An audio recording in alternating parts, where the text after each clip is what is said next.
Mackenzie Johnston with Tri-State Livestock News, bringing you discussions concerning fair cattle markets. Today we have the opportunity to chat with Wade Christensen of Kimball Livestock.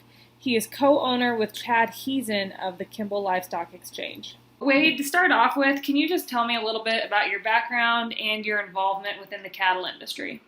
I grew up ranch family. My wife grew up on their own ranch, and both of us been raising cattle. I don't know, since we were kids, I guess. How many years have you guys owned Kimball Livestock? A little over 3 now. Yeah. It's 3 in March. What do you feel are the major issues standing in the way of fair cattle markets today? I think the biggest thing is this packer concentration and market manipulation and having their formula deals that they make with these feedlots and also contracted cattle and owning their own cattle, I guess. If there was any way we could solve that, I think we could change it, but I don't know what the answer is for sure. That was going to be my next question. What solutions do you think could be implemented to solve these issues? Well, I think the government has got to get a handle on these big corporate packing plants and outside countries owning them. You know, we've got laws in place, and the government's either scared to address the laws that are already in place, or they're bought off, one of the two, or both. These packers have gotten so big and so powerful financially that the government's scared of them, and they've been bought off by them so much. What are your thoughts on increased negotiated cash trade, specifically the legislation that Senator Chuck Grassley has brought forward, the 5014 legislation? I think it's a great idea. The only thing I can say about it is it going to be another law put into place that the P&S and USDA doesn't follow. We've already got the Packers and Stockyards Act of 1924 that supposedly these packing plants are not supposed to own their own cattle and, not supposed to own them for any amount of time. And whether they do or whether they don't, all they got to do is not pick them up after they're bought for 2-3 weeks, and they got things totally controlled. What are your thoughts on imports of beef and cattle into America?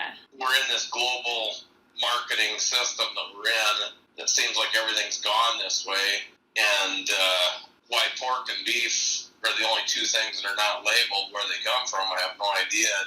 It makes no sense at all, other than the packers got so much money they don't want it labeled is the big thing.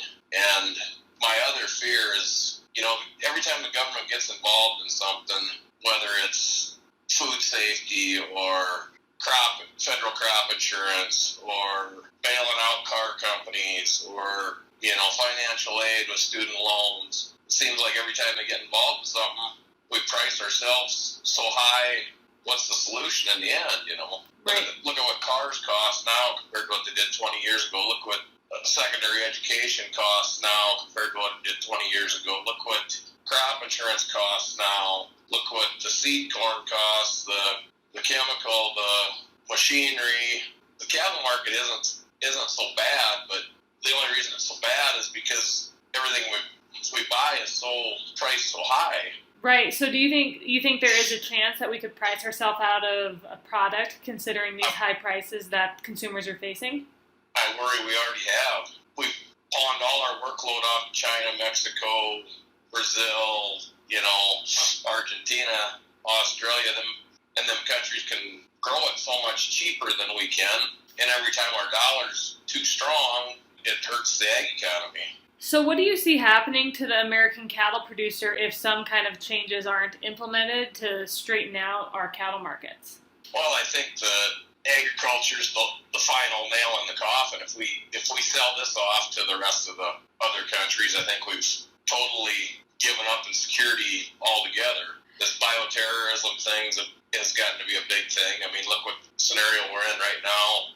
What's the next thing that comes down the line? I think food safety should be the number one thing. Do you think our industry is in danger of vertical integration if we continue to let these big corporate powers get even more leverage on us? Absolutely. Look where the hog industry and chicken industry already are. The farming and the cattle industry are right behind it. The dairy industry, and look where it's gone. I don't know how they'll ever get that back either.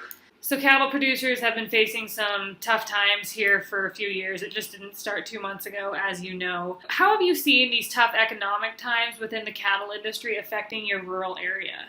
Well, if we can't get country of origin labeling in place and get some laws in place and follow the laws, it seems to me there's a lot of worthless land in this country between the Mississippi River and the Rocky Mountains. I mean, if agriculture is no use in this country and we're going to buy it from China and Brazil and everywhere else, I think we've got a lot of wasted space, and it's going to finish off these rural communities. We've already lost half our people since the 80s. If you could sum it up into one sentence, what does the cattle industry need most today? I think that somehow the government has got to get a handle on this cattle industry and where it's headed. You know, it's the last thing going on. Basically, everybody around here used to raise hogs and used to raise sheep and used to raise chickens and all that. If it goes to that level, I would say the rural economy in this part of the world's in dire straits, I guess. What's your outlook for calves this fall?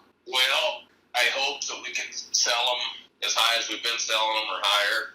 Yeah. But I fear that we can't because the feeders have lost money, the backgrounders have lost money, the yearling guys have lost money, the feedlots have lost money, not just the cow-calf guy, which he'll be the first to admit he's lost money. But, there's only one sector making any money, and the shameful part of it is that they've made so much money since that fire in Kansas. They've went from making a couple $100 a head to up to $2,000 and more at times. I don't know what they're making now, but it's got to be in the $1,500 to $2,000 range, and it's pretty sad when every other sector of the deal's losing $100 to $200 a head. What's your thoughts on this DOJ investigation into the meat packers? Do you think we're going to see a true investigation and actually see some results?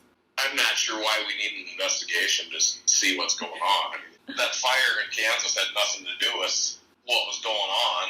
Any news that happens is in the favor of the packers right now. Mm-hmm. Everything that happens is to their benefit. Over a year ago, I said, I don't know why we need an investigation to know what's going on. If you couldn't see what's going on before this fire started. Do you have any closing statements you'd like to make? I'd just like to tell, the producers and consumers to keep the fight up. We got to keep telling our congressmen what's wrong with this scenario. And I fear if we can't get the beef prices down in the store, it's going to be pretty tough to sell beef to somebody. I really am sympathetic with the producers and the consumers at this point. Somehow we got to get a handle on this packing industry, how big it's gotten, how corrupt it's gotten.